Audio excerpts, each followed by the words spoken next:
Hi everyone, my name is Michaela and I'm going to show you how I made a table visual in Power BI.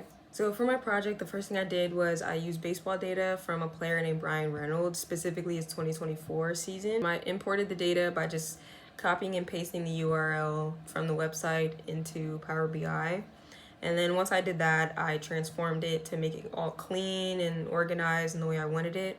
Once I had that done, then I just closed and loaded it into Power BI. So for the fields, I placed the Homer Road part into the column section so I could compare his performance based on his location. Then I added his WPA 4 times and then changed the aggregation for each one. So I showed the count, the average, the minimum, and the maximum.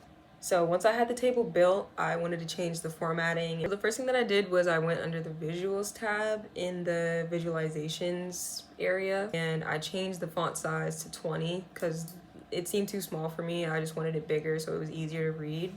I closed that and then I went into the style presets tab and I changed the style to the alternating rows style. So once I was done that, I went back into the values tab and I changed the font of the table and just made the numbers and letters bold. Then I moved from the visual tab and went into the general tab and I clicked title so that I can make a title for my table. And then I just titled it home versus road results. Well, right here I actually wrote down data, home versus road data, but then I didn't like that and then I just went back and made it into home versus road results.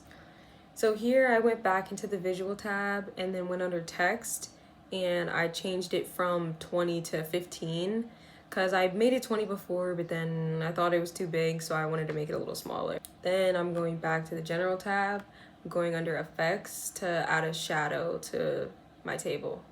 And then here I'm just making it a little bigger so I can see the maximum because it was cut off. And then finally under general, I went to the title tab and I just made the title of my table bigger. And then once I did that, I was all done. And that's my table. Thank you for watching.